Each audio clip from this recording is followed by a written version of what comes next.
हेतवाय विश्वोत्पत्त्यादिहेतवे तापत्रय विनाशाय श्रीकृष्णाय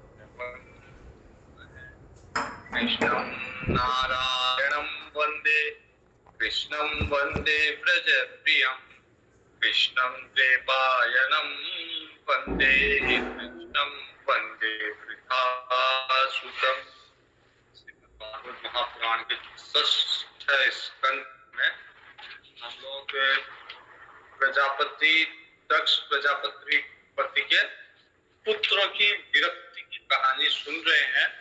और उसमें दक्ष प्रजापति जी ने, क्योंकि प्रजापतियों का मुख्य उद्देश्य ही प्रजा की वृद्धि करना, प्रजा का पालन करना, तो सृष्टि को चलाने के क्रम में ब्रह्मा जी ने कुछ प्रजापति बनाए ताकि उससे सृष्टि का क्रम आगे बढ़े।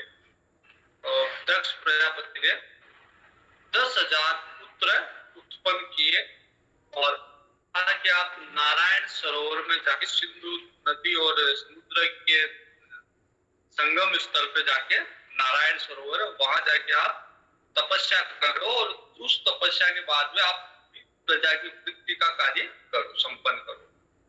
तो जैसे ही उन्होंने नारायण सरोवर में डुबकी लगाई, उनका अंतःकरण शुद्ध हो गया। अब राग द्वेष काम क्रोध नहीं रहा। और इतने में ही नारद जी आए। नारद जी ने गूढ़ रहस्य वाले कुछ शब्द कहे और उनको कहा कि आप करिए, आपको अगर गृहस्थाश्रम में जाना है, आपको प्रजा की वृद्धि करनी है, तो पहले आप इन सब चीजों पे विचार करिए। आज भी दक्षिण भारत में ऐसा होता है कि विवाह के समय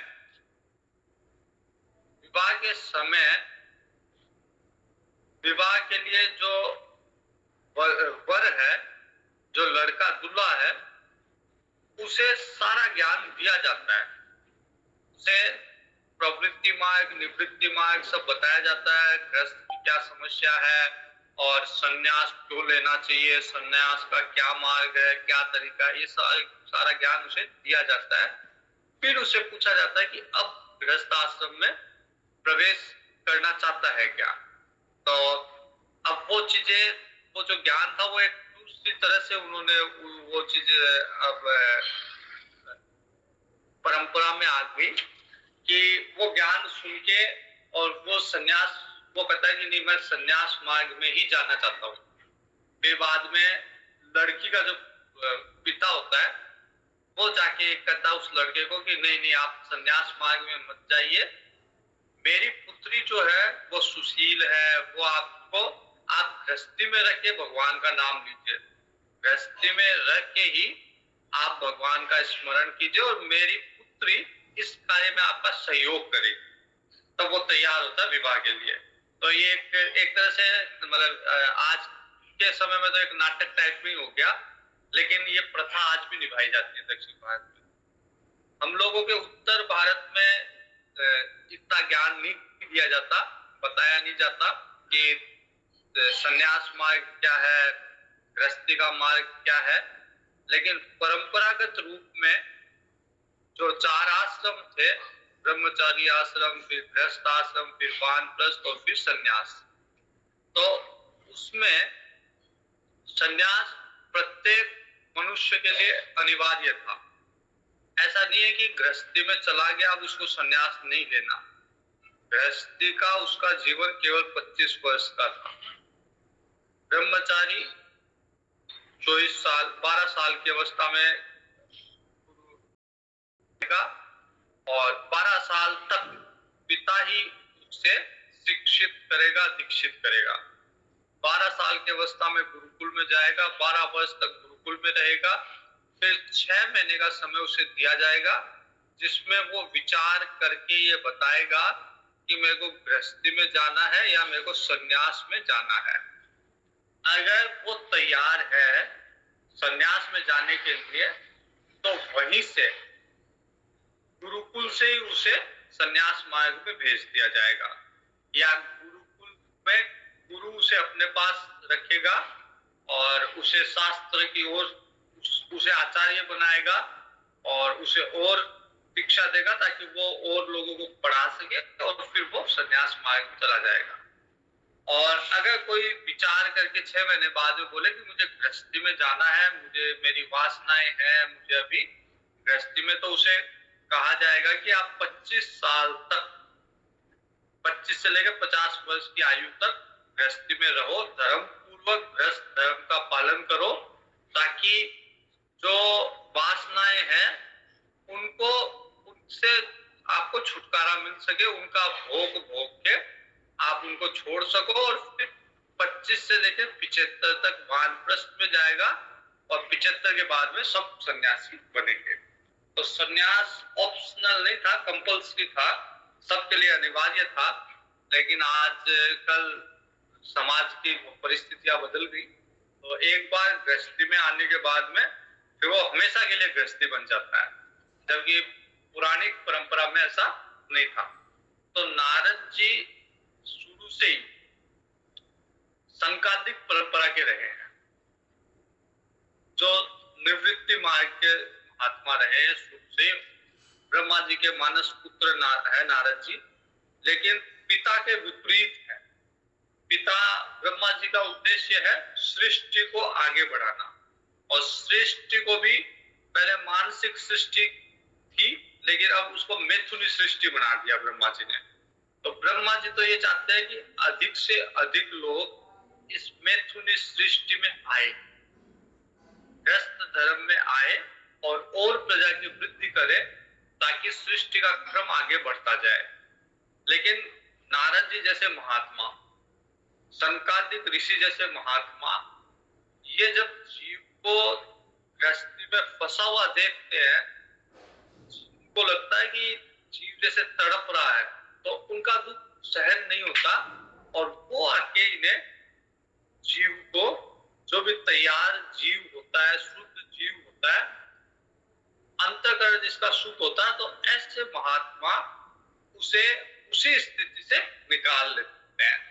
अगर जैसे कोई ब्रह्मचारी है तो उसको ब्रह्मचारी आश्रम से ही निकाल के सन्यासी बना देते हैं, या कोई गृहस्थ में है तो उसे गृहस्थ आश्रम से निकाल के सन्यासी बना देते हैं, या वानप्रस्थ है तो वानप्रस्थ से उसे सन्यासी बना देते हैं।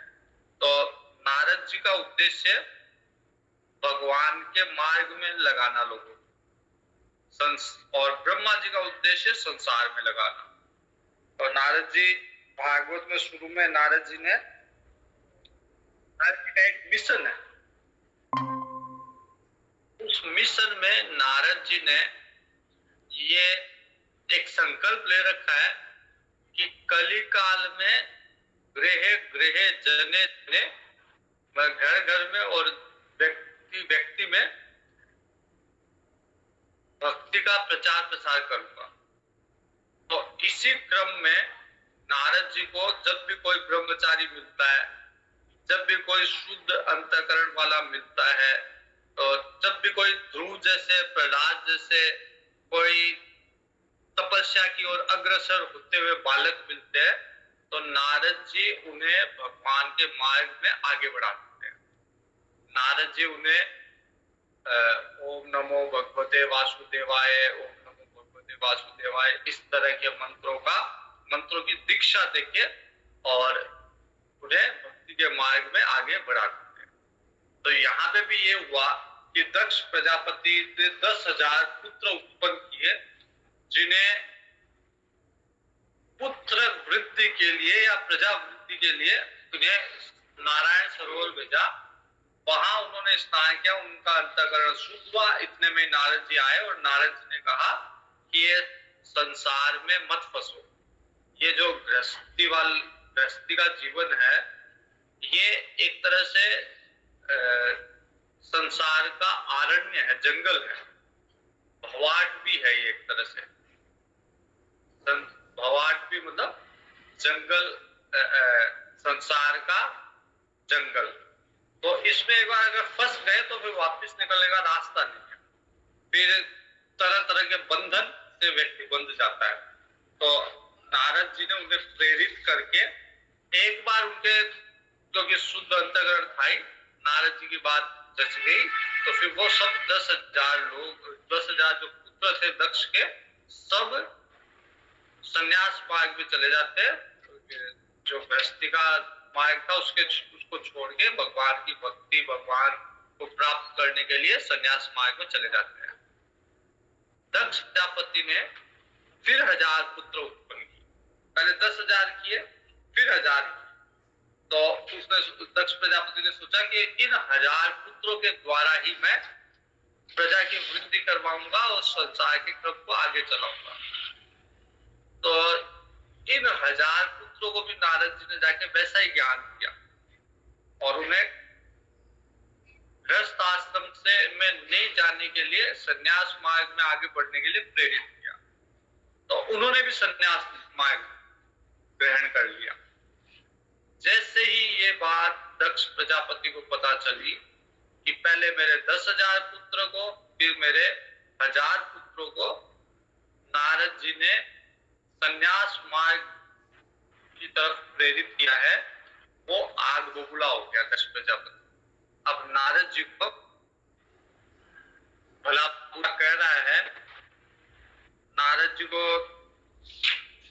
दक्ष प्रजापति कह रहा है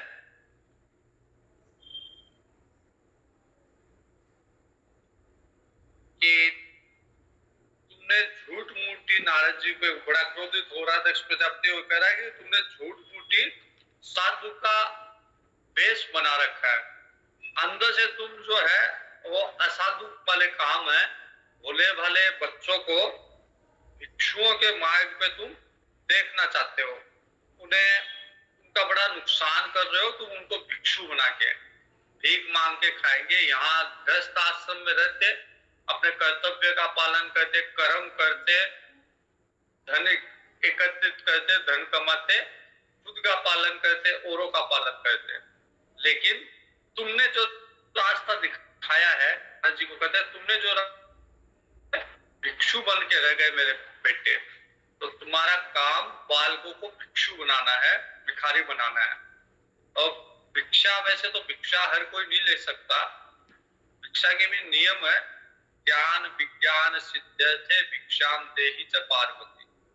केवल जो ज्ञान की उपासना कर रहा है या वैराग्य से जीवन जी रहा है, केवल वही भिक्षा का अधिकारी है।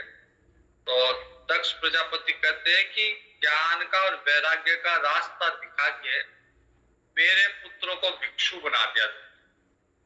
नारद जी को कहते हैं कि अभी उन्होंने, उनपे बहुत सारे ऋण हैं, दक्ष प्रजापति भी विद्वान है, तो शास्त्र की बातें कहेगा, लेकिन शास्त्र को सही अर्थ से नहीं समझा अभी दक्ष प्रजापति ने। तो दक्ष प्रजापति कहता है कि अभी उनपे बहुत सारे ऋण है, ऋषि ऋण है, उनपे देव ऋण है, उनपे पितृ ऋण है। जब कभी भी समाज में अभी भी संन्यास की बात आती है या किसी को पता चलता है कि कोई संन्यास मार्ग में जा रहा है, या उसको ये आभास होता है कि मेरा पुत्र संन्यास मार्ग में जा रहा है, तो बड़े ही शास्त्रीय ढंग से यही सारी बातें करता है। वो कहता है अभी तो पितृ ऋण बाकी है, अभी तो ऋषि ऋण बाकी है, अभी तो देव ऋण बाकी है। इन ऋणों को पूरा करने के पहले संन्यास कैसे ले सकता है? तो दक्ष प्रजापति भी कह रहे हैं कि अभी देव ऋण, पितृ ऋण, ऋषि ऋण मेरे पुत्रों को बाकी है। तो जब तक वो गृहस्थाश्रम में प्रवेश ना कर ले, ब्रह्मचर्य से ऋषि ऋण उतारा जाता है। मतलब पहले ब्रह्मचर्य आश्रम में रहेगा, ऋषियों के बताए हुए मार्ग को पालन करेगा, ऋषियों के जो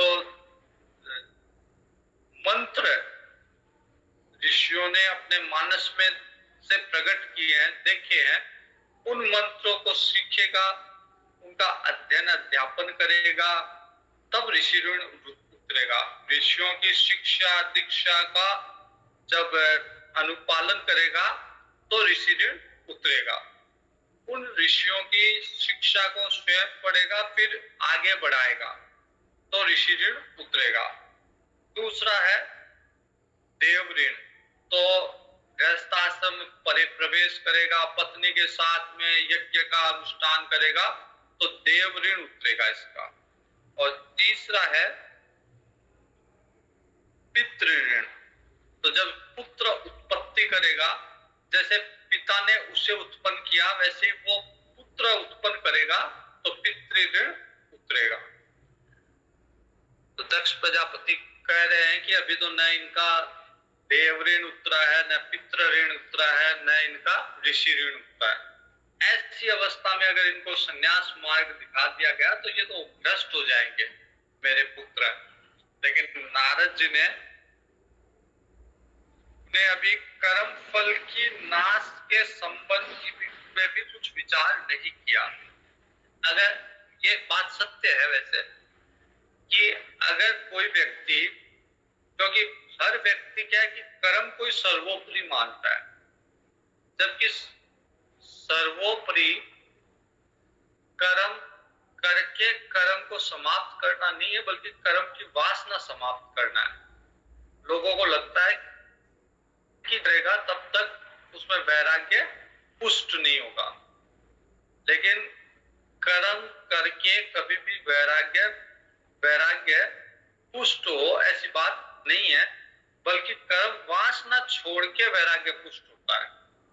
तो दक्ष प्रजापति कह रहे हैं कि कर्म फल की नश्वरता के संबंध में भी विचार करना चाहिए पहले उनको। ऐसे ही किसी को पकड़ के चोटी काट दो, उसको सन्यासी बना दो, ऐसा नहीं है। उसको पहले समझाना चाहिए कि कर्म फल जो है नश्वर है। बाकी दुनिया में जितने भी लोग हैं वो कर्म को ही सत्य मानते हैं, कर्म को ही प्रधान मानते हैं। गीता जी में भगवान ने सारा ज्ञान देके फिर कहा किसी अज्ञानी को देना नहीं। अज्ञानी कर्म को ही सत्य मानेगा, उसको कभी भी उसके मार्ग से भ्रष्ट नहीं करना। जो व्यक्ति कर्म को ही सत्य मानता है उसे और जोश दिला के कर्म में लगाए रखना। जिसकी कर्म वासना पूरी हो चुकी वो ही भगवान के मार्ग में लगेगा। जब तक कर्म वासना है, जब तक संसार में करने की इच्छा है, तब तक वो संसार में ही रहेगा, वो भगवान के मार्ग में नहीं बढ़ेगा। तो दक्ष प्रजापति कहते हैं नारद जी को कि कर्म फल के नश्वरता के संबंध में भी अभी उन्होंने विचार नहीं किया मेरे पुत्रों ने, परंतु नारद जी ने उनको अभी से संन्यास मार्ग में लगा के उनके उभय लोक भ्रष्ट कर दिए। क्योंकि इस लोक में, इस संसार में उनको सुख नहीं भोगने दिया नारद जी ने।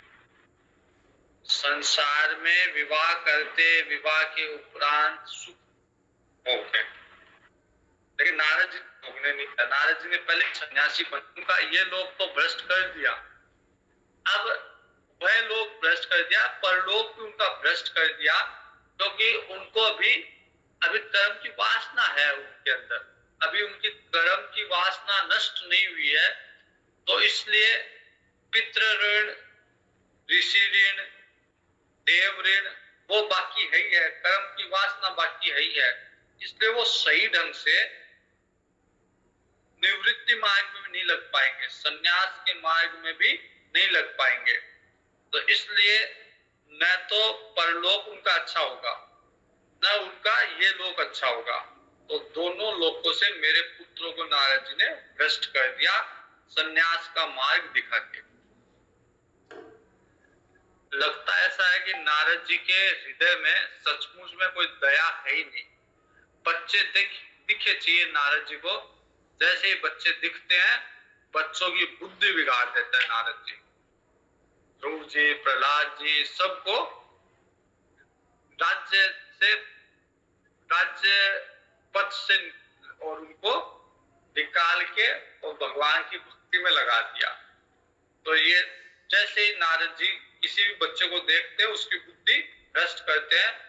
भोग भोगने का समय है, अभी उनकी जवानी नहीं आई, अभी जवानी में भोग भोगेंगे, लेकिन नारद जी पहले उनको भोग भोगने से वंचित कर देते हैं। तो उनकी बुद्धि भ्रष्ट कर देते हैं नारद जी। कहने को नारद जी भगवान के पार्षद हैं, लेकिन बड़े निर्लज, बड़े बेशर्म टाइप के लोग हैं।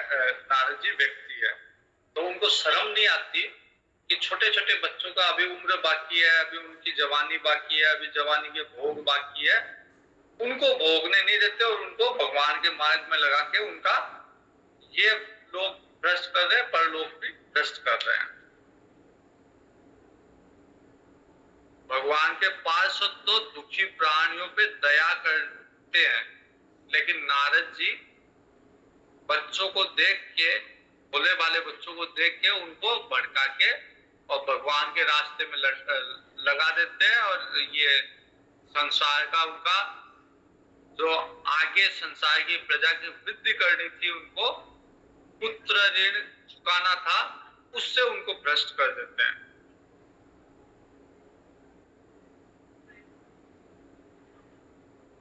तो एक तरह से नारद जी उन लोगों से बैर कर रहे हैं जिन्होंने नारद जी का कुछ नहीं बिगाड़ा था। इन बच्चों ने क्या बिगाड़ा था नारद जी का? ये तो सरोवर में गए थे स्नान करने के लिए, ताकि कुछ ध्यान करके शुद्ध अंतःकरण से गृहस्थ आश्रम में प्रवेश करेंगे, कुछ तपस्या करके, लेकिन नारद जी ने इनका भयवत भ्रष्ट कर दिया। अगर नारद जी ये समझते हैं कि वैराग्य से स्नेह पास और विषयासक्ति का बंधन कट सकता है, तो ये विचार ठीक नहीं है। विषयासक्ति का बंधन केवल वैराग्य से ही टूट जाएगा, ये होता नहीं है, दक्ष प्रजापति कह रहे हैं। क्योंकि जैसे झूठ मूठ का वैराग्य का सांग बढ़ने से किसी को वैराग्य नहीं होता। तो कई बार जैसे ये देखा भी जाता है कि सन्यासी लोगों के भी भोग भोगने की इच्छा, या धन के प्रति इच्छा, या मान सम्मान के प्रति इच्छा शेष रह जाती है। तो कहने को सन्यास मार्ग ले लिया, वैराग्य धारण कर लिया, लेकिन फिर भी जो इच्छाएं है वो मरी नहीं। तो केवल स्वांग करने से, वैराग्य का स्वांग करने से, सन्यास का स्वांग करने से, सन्यासी के वस्त्र धारण करने से उसकी सारी इच्छाएं समाप्त हो जाए, ये आवश्यक नहीं है। जब तक भोग नहीं भोगेगा और भोग भोगने से वितृष्णा नहीं हो जाएगी उसके प्रति, तब तक उसका वैराग्य, असली वैराग्य नहीं आएगा। क्षणिक वैराग्य हो सकता है किसी में आए, लेकिन जब तक पूरा भोग भोग के देख ना ले, उसे वितृष्णा ना हो जाए, तब तक संभव नहीं कि पूर्ण वैराग्य आएगा। अनुभव किए बिना उसकी कटुता नहीं जान सकता। जब तक गृहस्थाश्रम में आया ही नहीं, उसे पता ही नहीं गृहस्थाश्रम क्या होता है, उसका अनुभव नहीं है उसके पास, तो तब तक उसको क्या पता है कि गृहस्थाश्रम संन्यास में बाधक है, या गृहस्थाश्रम एक तरह से भवाट भी है, संसार का जंगल है। ये पता तो तब चलेगा ना जब वो गृहस्थाश्रम में प्रवेश करेगा। और जब तक उसे ये पता ही नहीं कि भवाट भी है, संसार रूपी जंगल में फंस गया, जब तक उसको ये पता नहीं कि मैं फंस गया, तब तक वो निकलने का प्रयास कैसे करेगा? तो उसको संसार में आने दो, गृहस्थाश्रम में आने दो, उसे खट्टे मीठे अनुभव, उसे ज्यादा कड़वे अनुभव करने दो, ताकि उसको पता चले कि संसार ऐसा है, फिर उसमें वैराग्य आने दो।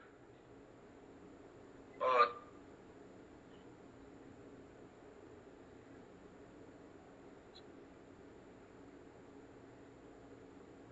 दक्ष प्रजापति कहता है कि उनकी दुख रूपता का अनुभव होने पर स्वयं वैराग्य होता, वैसा बहकाने से नहीं। अगर मैं किसी के बारे में कहूं, किसी के बारे में उल्टा सीधा कहूं, तब तक उसको समझ में नहीं आएगा जब तक उसका खुद का पाला नहीं पड़ जाए। तो वैसे ही संसार को एक बार भोग के जब तक अनुभव ना कर ले कि ये बसने वाली चीज है, ये सत्य नहीं है, ये शाश्वत नहीं है, तब तक उसको उसका अनुभव नहीं हो, केवल बताने से नहीं होता। केवल बताने से कि संसार मिथ्या है, संसार असत्य है, संसार एक तरह से भवाट भी है, जंगल है, फंस जाएगा, तो केवल बताने से नहीं होता।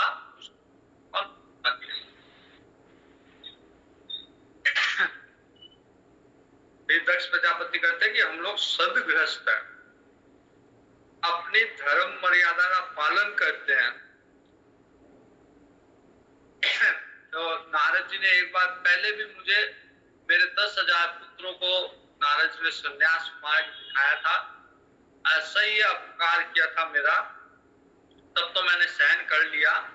लेकिन अब वंश परंपरा का नारद जी एक तरह से उच्छेद कर रहे हैं, हमारी वंश परंपरा को समाप्त कर रहे हैं नारद जी। मैं चाहता हूं मेरा वंश आगे बढ़े, लेकिन नारद जी मेरे पुत्रों को संन्यास मार्ग में लगा के हमारी वंश परंपरा को नष्ट कर रहे हैं। इसलिए मैं श्राप देता हूं नारद जी को कि लोक लोकांतर में भटकते रहे नारद जी,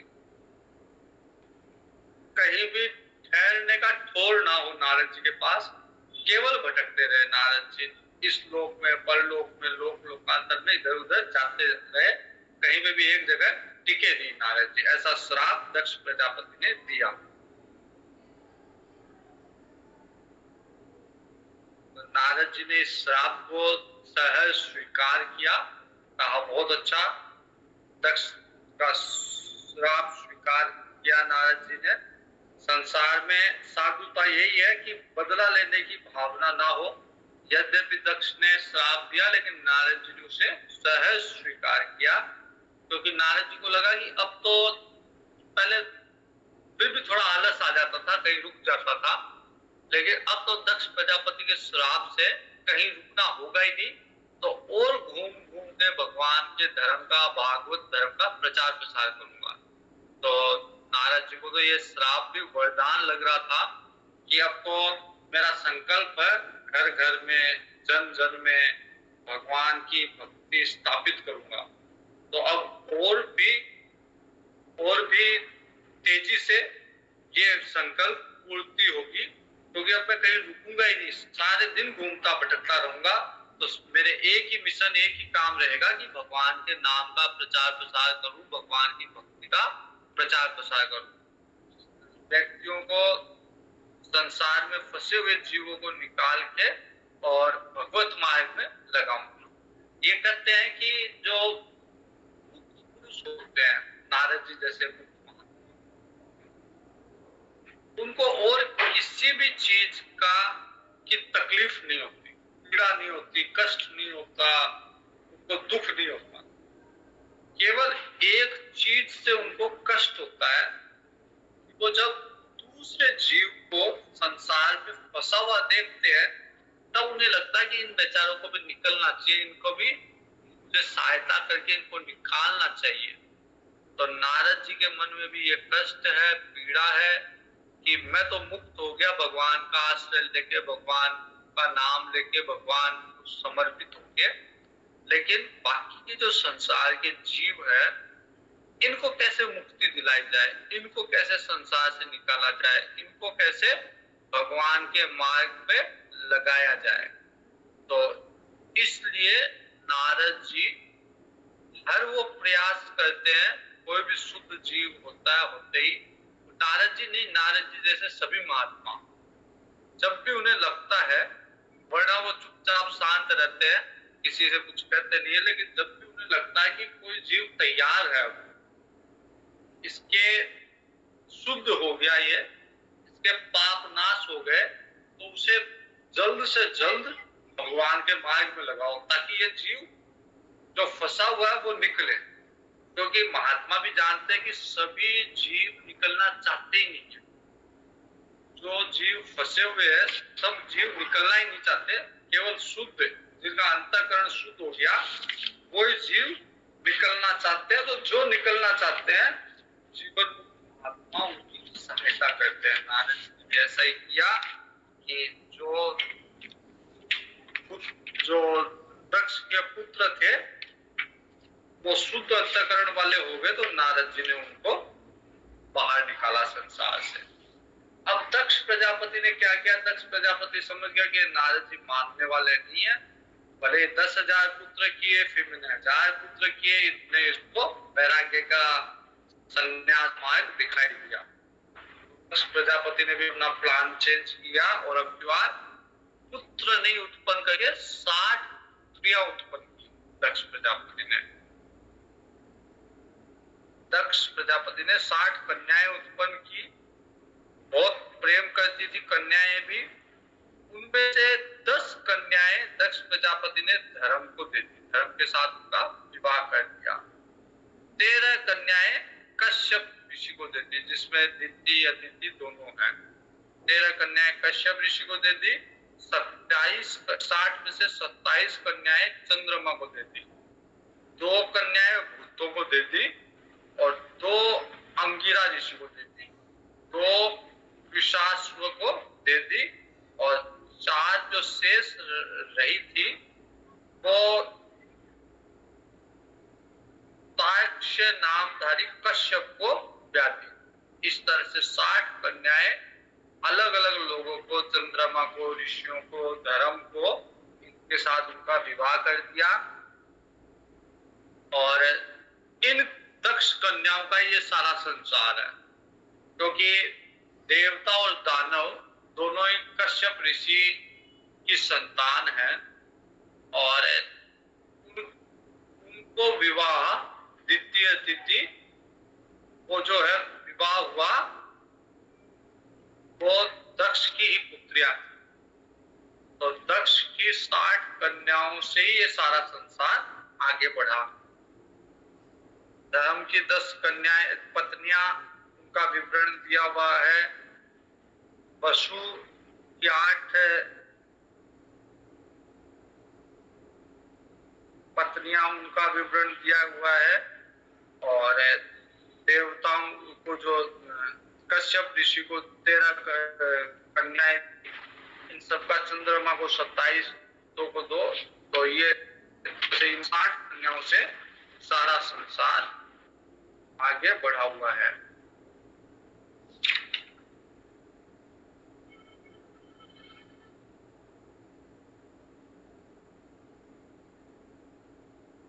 अब आगे बृहस्पति जी द्वारा देवताओं का त्याग। एक बार देवता एक विजय होके आए थे, तो इंद्र सभा में बैठा उत्सव मना रहा था। बृहस्पति जी आए और इंद्र ने उनका सम्मान नहीं किया। गुरु है लेकिन सम्मान नहीं किया। इंद्र को लग रहा था कि मेरी विजय है, तो इस अवसर पे मेरा ही सम्मान होना चाहिए, गुरु का सम्मान आवश्यक नहीं है। तो इससे बृहस्पति जी नाराज होके देवताओं की सभा से आ गए। बाद में इंद्र को आभास हुआ, इंद्र मनाया भी, लेकिन बृहस्पति जी नहीं माने। और फिर देवताओं ने विश्व रूप को अपना गुरु वर्ण किया। तो ये सारा प्रसंग हम कल देखेंगे।